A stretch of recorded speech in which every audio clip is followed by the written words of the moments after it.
Hey my lovelies parathas, कैसे हैं आप लोग। आई होप आप सभी अच्छे होंगे, स्वस्थ होंगे और मेरी स्टोरी लाइन को एंजॉय कर रहे होंगे। तो जो कोई भी मेरे चैनल पर नए आ रहे हो, प्लीज़ मेरे चैनल को लाइक शेयर सब्सक्राइब करना मत भूलिएगा। और अगर मेरी स्टोरी लाइन आप उसके प्लॉट्स आप लोगों को अच्छे लगते हैं तो मुझे सजेशन दीजिएगा और कमेंट्स करके ज़रूर बताइएगा, ठीक है ना।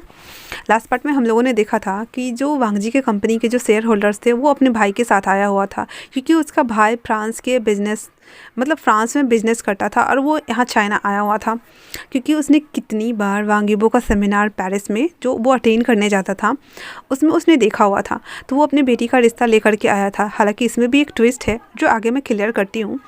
लेके आया हुआ था। वांगजी सीधे नो बोल करके वहाँ से उठ के चला जाता और सीचेन बात को संभालते हुए उन लोगों से बात करते हैं और उसके बाद उन लोगों को जाने के लिए कह देता है। उसके बाद सीचेन अपनी कमर पे हाथ लिए हुए अपने कैबिन में ही ऐसे चहलकदमी करते हुए कहते हैं, हाँ, एक मुसीबत से छुटकारा पाओ नहीं कि दूसरा हमारे घर निमंत्रण लेके आ जाती है। अगर अब किसी को पता चला कि वांगजी के लिए रिश्ता आया है, किसी और का तो पता नहीं, पर विंग के ऊपर क्या बीतेगी। अभी भी उन दोनों ने शादी नहीं की है और बेबी, उनके फ्यूचर का क्या होगा। और वो लोग इस बात से बेखबर थे कि दोनों बेबीज़ ने आज अपने डैड के लिए दोनों डैड के लिए जो है वो पार्टी थ्रो की है। तो हम दूसरी तरफ चलते हैं। वांगजी जो कि अभी भी गुस्से के मारे अपने कैबिन में उठ के आ गया था और वो काम कर रहा था। मिस्टर क्रिस आते ही कहते हैं, सर हमें वापस से कंस्ट्रक्शन साइट पे जाना होगा। वहाँ पे कुछ जो हमारे माल सप्लाइंग आई थी ना उसमें कुछ फॉल्ट है, तो हमें निकलना होगा अभी। तो वांगजी कहता है ठीक है। इतना बोलकर वो कार में आके बैठता और कहता है बेबी को भी तो लेने जाना है। तो वांगजी की बात सुनकर मिस्टर केस कहते हैं ठीक है, तो आप ड्राइवर के साथ चलिए, मैं बेबी को घर छोड़ देता हूँ। तो वांगजी कहता है नहीं रुको, पहले हम बेबी को पिक कर लेते हैं, फिर मैं उसे घर ड्रॉप कर दूंगा, फिर हम चलेंगे, ठीक है ना। इतना बोल करके मिस्टर केस खुद वांगजी को लेकर के बेबी के स्कूल आता है, जहाँ पे दोनों बेबी बाहर स्कूल से निकलने ही वाले थी, क्योंकि अभी भी स्कूल छूटने में 10 मिनट का टाइम था। तो यहाँ से ये निकल चुका था। जब तक वांगजी आता तब तक दोनों बेबीज़ भी अपने क्लास से निकल के आ रहे होते हैं और वांगजी अपनी कार के पास खड़ा था। जैसे ही उसने दोनों बेबी को देखा, दोनों बेबी ईवा और निंगजी भाग के आते हैं और गले लगते हुए कहते हैं, daddy daddy, I am so happy daddy, आप मुझे लेने के लिए आया, I am really really happy daddy. और ईवा कहती है, डैडी आपको पता है आज मेरे स्कूल में ना बहुत सारे मैंने फ्रेंड्स बनाए, पर बहुत सारों में से ना मैंने एक को बेस्ट फ्रेंड बनाया। और फिर वो एक बच्ची को अपने पास लेके आती है, कहती है, डैडी ये मेरी बेस्ट फ्रेंड है जिना, बोलो ये मेरे डैडी हैं, मेरे डैडी को हाई करो। तो जिना जो थी वो हाई करती है। तो ईबो ना वांगजी ना उस बेबी को ऐसे लाइट सा स्माइल देते हुए कहते हैं, हाय जिना। उसकी मॉम जिना की मॉम भी उसके साथ ही थी, वो देख रही थी। वो तो देख के ही एकदम शॉक हो गई थी। वो कहती, ओह ये कितना ज़्यादा हैंडसम है। फिर वो कहती, हाँ तो क्या ये बेबी आपके हैं। तो वांगजी कहता है ये दोनों बेबी मेरे हैं। और उसके बाद वो फिर जिना से ऐसे ही थोड़ा सा टच करता है उसको, कहता है, बाय जिना, कल आपसे ईवा और निंगजी मिलेंगे, ठीक है ना। जिना वापस से दोनों बेबी को गले लगा देता है और फिर ईवा और निंगजी बताते हैं। वांगजी दोनों पहले उसको कार में डालता है एंड देन डोर बंद करता है। मिस्टर किस कार में बैठे हुए थे, ड्राइवर कार चला रहा था, दूसरा ड्राइवर था, आप लोग कंफ्यूज मत होइएगा, बैठा हुआ था। उसके बाद ईवा बोलती है, डैडी डैडी पता है आपको आज ना हमें बहुत सारे चीज़ सिखाए गए, हमें अल्फ़ाबेटिकल सिखाया गया, हमें ड्राइंग करना भी सिखाया गया। आपको पता है डैडी मुझसे नहीं हो रहा था और जेना ने मेरी मदद की, हम तभी अच्छे दोस्त बन गए डैडी। और आपको पता है डैड, तब निंगजी बोलता है, मम्मा ने जब मम्मा का नाम आया था तो मिस्टर किस उसकी तो भौएं चढ़ गई थी, मम्मा हु इज़ मम्मा। फिर वो कहता है, निंगजी कंटिन्यू करते हुए, मम्मा ने जो पैनकेक दिया था ना डैड, वो पैनकेक मेरे दोस्त को और बाकी जितने भी बच्चे थे ना, मैंने थोड़ा थोड़ा करके दिया था, उन सभी को बहुत पसंद आया। सच में मम्मा बहुत अच्छी है ना डैड। तो वांगजी कहता है, तुम्हारी मम्मा बेस्ट है। इतना बोल करके दोनों बेबी को किस करता है। अपने घर आने के बाद वो सबसे पहले तो दोनों बेबी को कार अंदर लेके आता है। वो दोनों बेबी को उतार देता है, कहता है आप दोनों घर जाओ। दोनों बेबी जब तक अंदर नहीं चले गए थे तब तक वांगजी उन दोनों को जाते हुए देख रहा था। उसके बाद कार वापस से मेंशन से बाहर निकल के और जहाँ उसे जाना था कंस्ट्रक्शन साइट पे, वहाँ चला जाता है। उसके बाद वो विंग को मैसेज कर देता है कि बेबी को मैंने घर ड्रॉप कर दिया है। विंग जो कि परेशान, बेहाल, निहाल बोल सकते हो, सब हो चुका था। इतने सारे लोग थे आर्ट क्लास ज्वाइन करने के लिए। जब से पता चला कि पेरिस से जो आए हैं और एक तरह से बाहर से आके चाइना में कुछ खोलो तो फ्रेंचाइजी हो जाती है ना, तो फ्रेंचाइजी और ऊपर से वो आर्ट क्लास भी देने वाले हैं और उनका स्ट्रक्चर नंबर 2 पे आता है पूरे वर्ल्ड में। ये सुनकर ही तो मतलब सारे लोग सोचो सीखेंगे तो कितनी मतलब उस फील्ड से रिलेटेबल लोगों के लिए एक विक्ट्री होती। तो जान उन सबको 2 क्लास में डिवाइड करता है फ़िलहाल के लिए, और वो सोच रहा था एक और क्लास लेगा पर अभी नहीं लेगा। उसकी लाइफ तो वैसे ही इधर से उधर मची पड़ी है इसी वजह से। तो वो कहता है ईवा को और रुई को और नी हुसैन को कि 2 क्लास को डिवाइड करते हैं। एक मॉर्निंग वाले क्लास में लेंगे क्योंकि दोपहर में उसे भी तो कुछ करना होगा ना, एंड देन एक शाम वाली क्लास लेंगे। इस तरह से वो लोग उस पर काम कर रहे थे और उन लोगों का फोरम जमा हो गया था और उन्होंने बाकी सबको भेज दिया था। लेकिन यहाँ पे इन लोगों के काम बढ़ गए थे। तो विंग के फ़ोन पर जब वांग जी का मैसेज आता है तो वो चेकआउट करता है और वो देख कर के उसके चेहरे पे स्माइल आ गई हुई थी।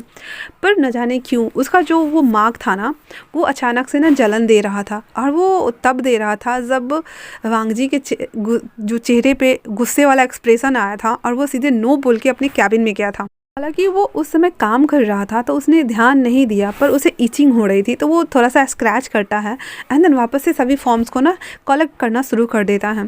पर अभी ना उसे थोड़ा अजीब लग रहा था। फिर वो कहता है ये मुझे इस तरह से इचिंग क्यों हो रहा है, और वो ऐसे ऐसे ना नेक से कर रहा था। तो नी हुसैन कहता है वीगा क्या हुआ है आपको। तो नी हुसैन की बात सुनकर विंग कहता है कुछ भी नहीं, यहाँ पे पता नहीं क्यों इचिंग जैसा लग रहा है। तो वो कहता है कोई बात नहीं, आपने जो ये पहना हुआ है ना शायद टी शर्ट, इसकी वजह से भी हो रहा होगा, इसी टेम्परेचर बढ़ाएं हम। इतना बोल करके वो स्टाफ को इशारा करता है इसी का टेम्परेचर बढ़ाने के लिए। उसके बाद कुछ स्ट्रक्चर वगैरह को ओपन करना था तो वो सभी लोग वही सब कर रहे थे और शाम हो गया था। शाम के लगभग 4:30 बज रहे थे। ईवा और निंगजी जो घर आ गए थे। अब इन दोनों शैतान बच्चों ने क्या किया सुनो हो।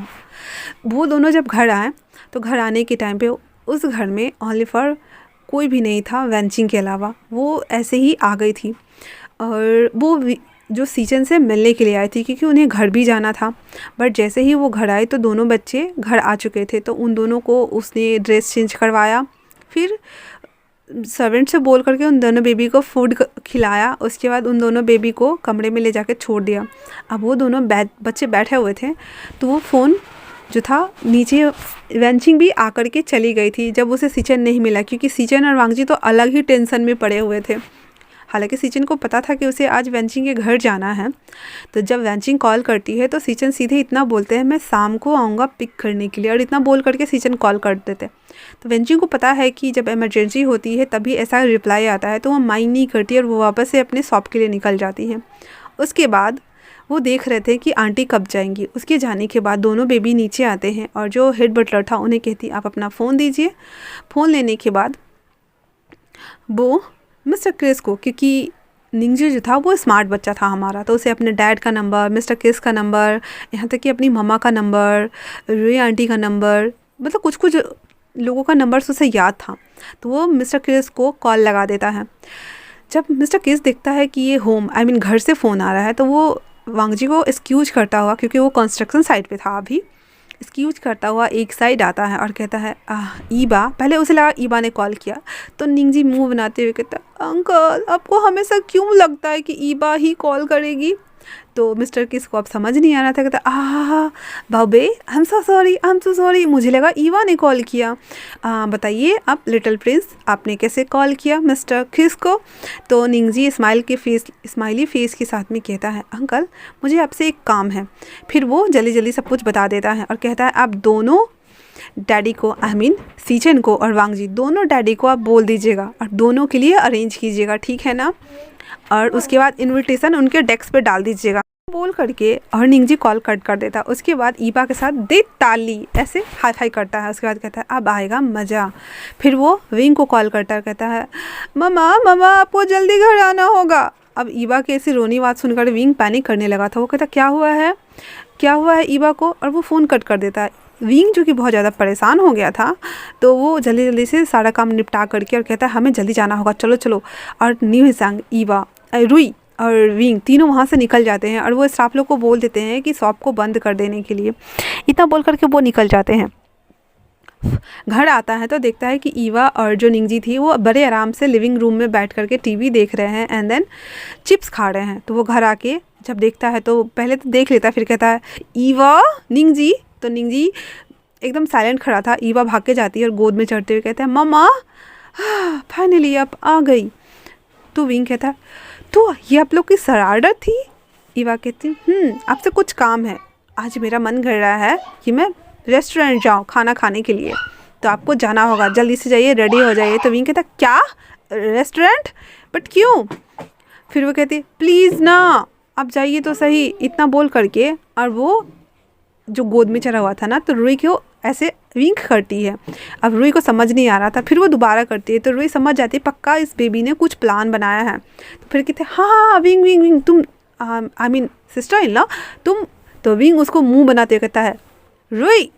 तो रुई कहती ओके ओके वीगा, हाँ ठीक है, तो आप अपने रूम में जाइए ना। उसके बाद विंग को ज़बरदस्ती जैसे तैसे तान तून करके नी हेसंग और रुई विंग को कमरे में भेज देती है और बोलती जाइए अब फ्रेश हो जाइए, हम अभी जस्ट आते हैं। उसके बाद दोनों नी हेसंग और रुई बैठ जाते और कहते क्या शरारत की है आप दोनों ने। तो निंगजी सारी बात बता देता है और कहता है हाँ ये हमारे दोनों डैडी के लिए प्लान है। कैसा प्लान है? तो वो कहता है हाँ प्लान तो बेस्ट है, तो अब हमें वेंचिंग को बोलना पड़ेगा, आई मीन सीजे को बोलना पड़ेगा। तो कहता है साथ में डैडी लोग को भी। तो वो बोलता है ठीक है, फिर ये काम मुझ पे छोड़ दो। फिर रुई कॉल करके वेंचिंग को बोल देती है कि शाम के 8 बजे आप लोगों को इस रेस्टोरेंट में आना है आपको। और फिर वो जो सीजन था उसके फ़ोन पे भी मैसेज ड्रॉप कर देती है। वांग जी को उसको ना मैसेज और ना ही कॉल करने की हिम्मत हो रही थी, बट फिर भी वो मिस्टर किस को कॉल करती है। तो मिस्टर किस कहते हैं यस मिस रुई, हमें पता है और मैंने सारा अरेंजमेंट कर लिया है, तो हम सर को ले आएंगे 8 बजे, ठीक है, निश्चिंत रहिए। इतना बोल देता है वो। उसके बाद वो भी कॉल कट कर देता है। वहीं सीचन उसे जो कि वेंचिंग के घर जाना था, तो वो शाम को उसी टाइम लगभग 4:30 पौने 5 के आसपास ही वो ऑफिस से निकल गया था। और निकलने के साथ ही वो वेंचिंग को कलेक्ट करता है। तो वेंचिंग उसे बताती है कि रुई ने कहा है इस होटल में शाम को 8 बजे आने के लिए। तो सीचन कहते हैं हाँ मेरे भी फ़ोन पे रुई ने मैसेज किया हुआ था, वो हम बाद में देखेंगे, पहले हम तुम्हारे घर चलते हैं। इतना बोल करके वेंचिंग के घर सीचन उसे लेकर के आते हैं। वेंचिंग के डैड, मतलब उसके वेंचिंग के फैमिली में ओनली फॉर वेंचिंग के डैड, मॉम और उसका छोटा भाई वेनिंग था और कोई भी नहीं था। तो जब सीचन वहाँ आते हैं, हालांकि जो लैंस हायर थे वो बहुत बड़े लोग थे, और जब खुद ऐसा नहीं था कि वेंचिंग के फैमिली वालों को वेंचिंग की शादी से एतराज़ था या कुछ भी था, वो लोग खुद वेट कर रहे थे कि कब वेंचिंग की शादी लैंस सीचन से हो और उनके बिजनेस के साथ साथ फैमिली रिश्ते भी काफ़ी अच्छे और मजबूत हो जाए। तो जब सीचन उनके घर आए थे, वेंचिंग ने पहले ही इन्फॉर्म कर दिया था, तो उनका मतलब अच्छे से स्वागत करते हैं वो लोग। फिर बातें होती है तो सीचन डायरेक्टली बोल देता है कि मेरा भाई चाहता है कि पहले हम इंगेजमेंट करें देन हम शादी करें, तो आप लोगों का क्या राय है। इतना सुनना था कि उसके डैड खुशी के मारे उछल पड़ते रखे थे। ये तो बहुत अच्छी और ग्रेट न्यूज़ है, हम पिछले 6 साल से वेट कर रहे हैं कि कब आप मेरी बेटी से शादी करें, और मेरी बेटी ने भी जिद करके रखा हुआ था कि वो शादी करेगी तो आपसे ही करेगी वरना वो नहीं करेगी। पर हमें बहुत अच्छा लगा कि आप मान गए, हमें बहुत खुशी है। हम इंगेजमेंट का डेट 2 दिन बाद का रखते हैं और फिर शादी का डेट आप लोग फाइनल कर लीजिएगा। तो इतना सा बोल करके वहाँ पे हल्का फुल्का वो लोग बातें करते हैं और कुछ थोड़ा बहुत। उसके बाद वेंचिंग जो थी वो सीचन को बोल देती है मैं 8 बजे आ जाऊँगी, और सीचन को भी काम था तो वो लोग बात कर लेते, क्योंकि उन्हें मेन जो मुद्दा था कि उन दोनों की इंगेजमेंट कब होनी है, तो ये बात पे वो टॉपिक करने आए थे। तो इंगेजमेंट का डेट उनके फादर ने 2 दिन बाद का निकाल दिया था, अब शादी का डेट सीचन और वांग जी को निकालना था। उसके बाद वो सारी बातें होती है। सीचन हालांकि ऐसे ही आया था, तो वो उसके डैड के सामने में ही जो वेंचिंग थी उसे ब्लैक कार्ड देती है और उसके लिए एक पेंडेंट लेके आया था। तो उसके फैमिली के सामने में वेंचिंग के गले में एक पेंडेंट पहना देता है एंड देन उसके सामने ब्लैक कार्ड रखता है। वेंचिंग मना कर रही थी कि उसे ये ब्लैक कार्ड नहीं चाहिए, उसे उसकी धन दौलत या किसी चीज़ से प्यार नहीं है, वो मतलब वेंचिंग से प्यार वो सीचन से प्यार करती है, ना कि उसके प्रॉपर्टी से। फिर भी वेंचिंग कहता है तुम्हें पता है ना, जब सीचन कहते हैं वेंचिंग से तुम्हें पता है ना जब शादी होती है तो डाउरी दी जाती है, ये छोटा सा गिफ्ट है मेरी तरफ से और मेरा वेट करने के लिए थैंक यू वेंचिंग, ऐसे बोलते हैं। और उसके बाद वो पेंडेंट के साथ में उसे वो ब्लैक कार्ड भी दे के सीजन वहाँ से निकल जाते हैं। वापस से ऑफिस आने के बाद जो बचा हुआ काम था वो करने लगते, क्योंकि 8 बजे का प्लान उन दोनों का भी था और वांगजी भी अपना सारा काम कर रहा था, लेकिन उसे पता नहीं था। वहीं दूसरी तरफ विंग, वो जो कि फ्रेश शावर लेके आ चुका था, उसके रूम में नी हिसांग, रुई और दोनों बेबी थे। दोनों बेबी बेड पे बैठे हुए थे पालथी मार करके और अपनी गाल पे ऐसे उंगली रखे हुए थे। एंड देन उन दोनों को जब विंग दिखता है तो कहता, हो तुम मेरे रूम में क्या कर रही हो? तो रुई कहती, हमें आपको रेडी करना है क्योंकि हम लोग आज 8 बजे पार्टी के लिए चल रहे हैं। तो विंग कहता, पार्टी? कहाँ है पार्टी? तो कहता, सरप्राइज़ है, मैं नहीं बता रही आपको। फिर वो जल्दी से एक ड्रेस को आगे करता है। तो विंग कहता, ये क्या है? तो रुई कहती, ये ड्रेस आपको पहननी है। और वो ना शॉर्ट सूट था, हालांकि वो सूट पीस ही था लेकिन शॉर्ट था, जिसमें ना अगर पैंट पहनता ना जीन्स विंग तो उसके वैल्यू उसको शो होते, इस तरह का ड्रेस था। तो वो कहता, ये कुछ ज़्यादा विजुअल नहीं है रुई, मतलब तुम्हें लगता नहीं है कि ये लड़कियों के टाइप की ड्रेस है? तो रुई कहती, नो इट्स फैशन ना गगा, प्लीज़ ना। और ज़बरदस्ती ना वो विंग को पहना देता है। विंग वो पैंट पहनता है, अंदर में वो हाफ जो कि उसी के मैचिंग का था वो पहनता है, उसके ऊपर से वो ब्लेजर पहन लेता है, उसके गले में एक बहुत पतला सा पेंडेंट भी डाल देता है। हालांकि विंग के बाल थोड़े बड़े थे, एकदम गर्लिश तो नहीं बोल सकते, लेकिन अपने बाल जैसे बॉयज़ के बाल रहते ना वैसे में ही बड़े थे। तो उसके हेयर स्टाइल को बहुत अच्छे से रुई और नी हिसांग मिल के सेट करते हैं एंड देन कहते हैं, इट्स परफेक्ट, अब अच्छे लग रहे हो। दोनों बेबी को भी उसके बाद विंग निंगजी को और ईवा को रुई तैयार करती है। रुई जो थी वो ईवा को तैयार करती है एंड देन वो दोनों भी खुद रेडी हो जाते हैं। उसके बाद वो सभी वहाँ से निकल जाते हैं उसी रेस्टोरेंट के लिए जहाँ पे उन्होंने उन लोगों के लिए पार्टी अरेंज किया हुआ था, एक पर्सनल गेट टुगेदर छोटा सा, इन लोगों के लिए, खुद के लिए और उन दोनों के लिए अलग से। तो वहाँ जाने के बाद ईवा जो थी कहती है जो रुई थी उसे कहती है, हमें वॉशरूम जाना है, क्या आप चलेंगी? इतना बोल करके रुई और ईवा दोनों वॉशरूम आती है। वो वॉशरूम करके आई थी ना, तो ईवा को जो रुई थी वो हैंड वॉश करा रही थी। तभी वहाँ पे एक लड़की आती है और वो कहती है, हाय ब्यूटीफुल। रुई जो थी इसको वो घूर के देख रही थी, कहती हेलो। तो वो लड़की कहती, डरो नहीं, मैं वैसे तुमसे इम्प्रेस्ड हुई, क्या ये तुम्हारी बेबी है? तो रुई कहती है तो वो लड़की कहती, मैं समझ गई। इतना बोल करके और वो वॉशरूम चली जाती है।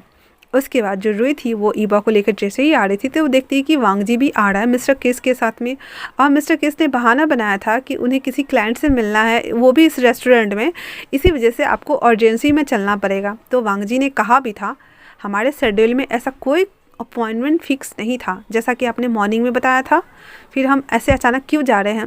बेचारे मिस्टर केस की हालत ख़राब थी क्योंकि वो सुबह में चहक रहा था और अभी उसे अंदर से रोना आ रहा था कि अगर उन्हें पता चला कि ये सब यंग मास्टर का प्लान है एंड देन सब फ्लॉप हुआ तो उधर तो यंग मास्टर नाराज़ होंगे ही होंगे, इसके पापा जी हमें छोड़ने वाले नहीं हैं।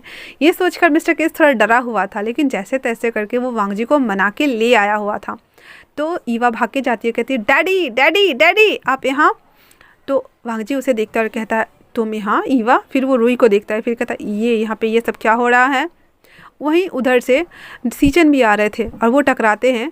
तो कहता है, वांगजी। वांगजी भी कहता है, गगा। फिर सीचन कहते हैं, रुई। फिर ईवा को देखते कहते, ईवा तुम सब लोग यहाँ क्या कर रहे हो? तो रुई कहती, तो ईवा कहती है, हमने डेट अरेंज किया है आप लोगों के लिए और आप दोनों के लिए अलग अलग, आप मेरे साथ आइए। और फिर ईवा रुई जो थी वो दोनों सीजन और वांगजी को लेकर के आते हैं। एक गार्डन एरिया था जहाँ पे एक पिंजरा जैसा बना हुआ था, वो पिंजरा नहीं था, बैठने वाला सिटिंग एरिया था वो, लेकिन वो पिंजरा जैसा था। तो वो एक जहाँ पे लिखा हुआ था लैन वांगजी, तो बोलता है, डैड ये आपके लिए है, तो आप यहाँ पे वेट कीजिए। उसके बाद जो सीजन थे उसको ईवाना एक छोटा सा हाउस बोल सकते हो, कॉटेज टाइप का था वो उसी रेस्टोरेंट में, लेकिन थोड़ा दूरी पे था और वो पूल साइड पे था।